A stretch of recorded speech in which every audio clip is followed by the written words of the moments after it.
Hi students, this is friend. Welcome back to my channel. JEE main 2025కి సంబంధించి ఒక big notice రావటం అయితే జరిగింది. మీ అందరికీ తెలుసు. మల్టిపుల్ చాయిస్ క్వశ్చన్స్తో పాటు మనకి జేఈ మెయిన్ ఎగ్జామ్లో న్యూమరికల్ క్వశ్చన్స్ ఉంటాయి. 10 క్వశ్చన్స్ ఉంటాయి. మనం 5 రాస్తే చాలు.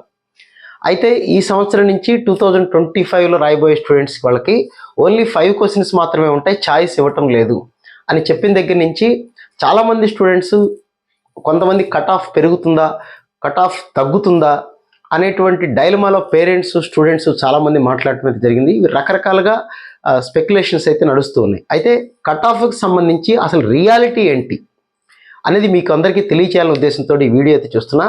వీడియో చూసే ముందు అందరైతే లైక్ చేసుకోండి. లైక్ చేసి సబ్స్క్రైబ్ చేస్తే ఈ ఛానల్ని మీరు తప్పనిసరిగా నెక్స్ట్ వీడియోస్ కూడా మీకు ముందుగా నోటిఫికేషన్ రావడం అయితే జరుగుతుంది. So coming to the point, cut off అంటే ఏంటంటే మనం 90% ఇవి చూసి అమ్మో ఇన్ని మార్కులు రావాలా అనుకుంటాం. ఇది పర్సంటైల్ అండి. కట్ ఆఫ్ అనేది పర్సంటైల్లో ఉంటుంది, పర్సంటేజ్ కాదు. ఇది మొట్టమొదటిగా అందరూ తెలుసుకోవాల్సిన విషయం. అలాగే రెండో పాయింట్ ఏంటంటే కట్ ఆఫ్ దాటినంత మాత్రాన మనకు వచ్చేటువంటి ప్రాఫిట్ అంటే కట్ ఆఫ్కి బార్డర్లో ఉన్నాం అనుకోండి. సపోజ్ ఓపెన్ కేటగిరీ స్టూడెంట్కి 2024లో 93.23, సపోజ్ ఒక కుర్రాడికి 94% వచ్చిందనుకోండి. వచ్చినంత మాత్రం వాడికి ఎన్ఐటీలో సీట్ రాదు. Just he's eligible to write JEE advance examination 2024, అంతవరకే. కట్ ఆఫ్ దాటిన వాళ్ళందరికీ కూడా జేఈ అడ్వాన్స్ రాసేటువంటి ఎలిజిబిలిటీ ఉంటుంది, అంతవరకే. కట్ ఆఫ్కి బార్డర్లో వస్తే మనకి ఎన్ఐటీలో సీట్ రాదు, ఏం ఉపయోగం కూడా ఉండదు. అయితే కట్ ఆఫ్ తగ్గుతుందా పెరుగుతుందా అనేటువంటిది క్వశ్చన్ పేపర్స్ మీద డిపెండ్ అయి ఉంటాయి.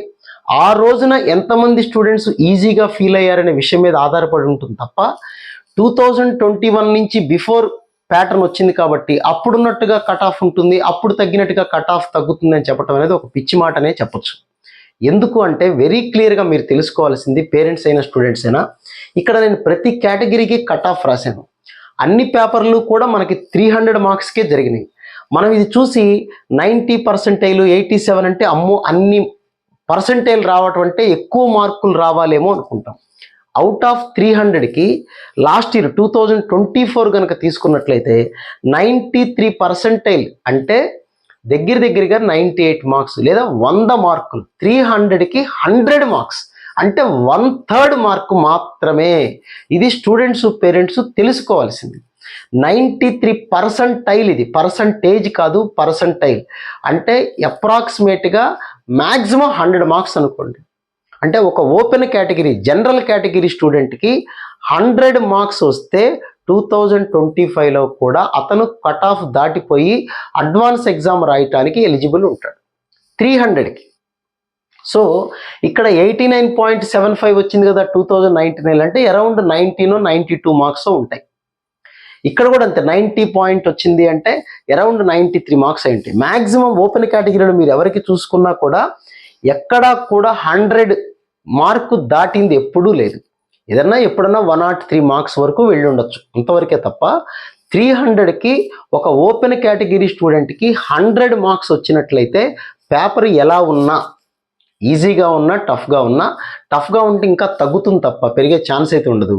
కాబట్టి స్టూడెంట్ మీరు గుర్తుపెట్టుకోండి, కట్ ఆఫ్లకి 2020లో జరిగినట్టు మళ్ళీ ఇప్పుడు జరుగుతున్న ఆలోచన పెట్టుకోకండి. బయట స్టూడెంట్స్ అందరూ బ్రహ్మాండంగా చదువుతున్నారు, అన్ని కాలేజీల్లో మీరు కూడా బాగా చదువుతున్నారు.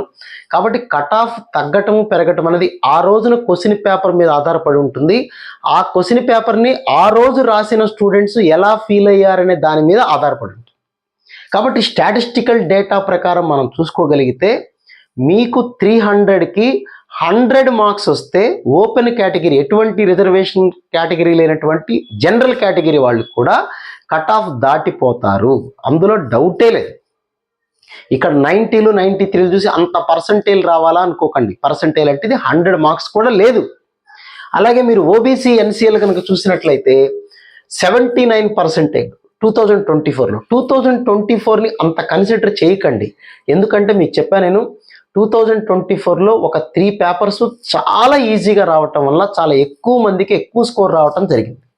దానివల్ల కట్ ఆఫ్ మార్కులు అనేది పెరగటం జరిగింది. సో పోనీ ఈజీగానే వచ్చినాయి అనుకుందాం. ఎంత వచ్చినా కానీ 2025లో 100 మార్క్స్ దాటితే ఓపెన్ కేటగిరీ స్టూడెంట్స్ ఖచ్చితంగా క్వాలిఫై అవుతారు. ఓబీసీ కానీ ఈడబ్ల్యూఎస్ కేటగిరీ, ఈ 2 కేటగిరీలకు సంబంధించిన స్టూడెంట్స్ అయితే అరౌండ్ 85 మార్క్స్ నుంచి 90 లోపల కనుక వస్తే, 300కి 85 ప్లస్ నుంచి 90 లోపల కనుక వస్తే మీరు కట్ ఆఫ్ దాటిపోతారు. ఎస్సీ కేటగిరీకి చూసుకుంటే అరౌండ్ 65 మార్క్స్ వస్తే 300కి మీరు కట్ ఆఫ్ దాటి అడ్వాన్స్ ఎగ్జామ్ రాయటానికి ఎలిజిబుల్ అవుతారు. అలాగే ఎస్టీ కేటగిరీకి చూసుకున్నట్లయితే 55 నుంచి 62 మార్క్స్ లోపల కనుక వస్తే ఒక ఎస్టీ కేటగిరీ రిజర్వేషన్ ఉన్నటువంటి స్టూడెంట్ అడ్వాన్స్ ఎగ్జామ్ రాయటానికి కట్ ఆఫ్ దాటుతాడు, ఇబ్బంది ఏం ఉండదు. కాబట్టి కట్ ఆఫ్కి మనకి ప్యాటర్న్ చేంజ్ అయిన దానికి సంబంధం ఏమాత్రమూ లేదు. ఒక స్టూడెంట్కి ఏ ప్రాబ్లం ఉందో రాసేటువంటి 14 లక్షల మంది స్టూడెంట్స్ కూడా సేమ్ ప్రాబ్లం ఫేస్ చేస్తారు. మనం ఒక్కళ్ళకే తగ్గించలేదు కదా. చేంజ్ ఆఫ్ ప్యాటర్న్ అనేది అందరికీ పోయింది. కాబట్టి మార్కులు తగ్గితే అందరికీ తగ్గుతాయి, అప్పుడు కట్ ఆఫ్ అందరికీ తగ్గుతుంది, పెరిగితే అందరికీ పెరుగుతుంది. కానీ కట్ ఆఫ్ అనేది ఎప్పుడూ కూడా క్వశ్చన్ పేపరు స్టూడెంట్స్ మీద బేస్ అయి ఉంటుంది తప్ప ఇలా పెరిగింది కాబట్టి మళ్ళీ 89కి వెళ్తుంది కదా. 89 అంటే పెద్ద గొప్ప మార్కులు కాదు, 85 90 మార్క్స్. 93 అంటే పర్సంటైల్ అంటే అరౌండ్ 98 మార్క్స్ అయి ఉంటాయి. కాబట్టి ఇవేవో గొప్ప మార్కులు అనుకోకండి. 1/3 మార్క్ వచ్చినట్లయితే మీరు ఖచ్చితంగా కట్ ఆఫ్ అనేది మీకు దాటే అవకాశం డెఫినెట్గా ఉంటుంది, ఓపెన్ కేటగిరీ స్టూడెంట్స్ కూడా. కాబట్టి దీని గురించి ఎక్కువ ఆలోచించకుండా, కట్ ఆఫ్ తగ్గటము పెరగటం దాని గురించి ఆలోచించకుండా కష్టపడటం మీదే ట్రై చేయండి. మనకి చాయిస్ తగ్గించడం వల్ల టైము కనీసం 15 క్వశ్చన్స్ తీసేయటం వల్ల అవి చూసుకునే టైం తప్పింది. అంటే దాదాపుగా అరౌండ్ 10 నిమిషాలు టైం మిగిలింది. ఆ 10 నిమిషాల టైంలో కనీసం 2 క్వశ్చన్లు చేయగలిగిన 8 మార్క్స్ పెరిగే ఛాన్స్ ఉంటుంది. అలా ఆలోచించండి, పాజిటివ్గా ఆలోచించండి, ముందుకెళ్ళండి. ఈ కట్ ఆఫ్లు కూడా మనకు అవసరం లేదు, కట్ ఆఫ్స్తో ఏమీ సంబంధం లేదు. ఈ నథింగ్ టు వర్రీ. మీరు జాగ్రత్తగా ప్రిపేర్ అవ్వండి. So wish you all good luck guys. మళ్ళీ ఇంకొక వీడియోలో మళ్ళీ కలుద్దాం. Thank you.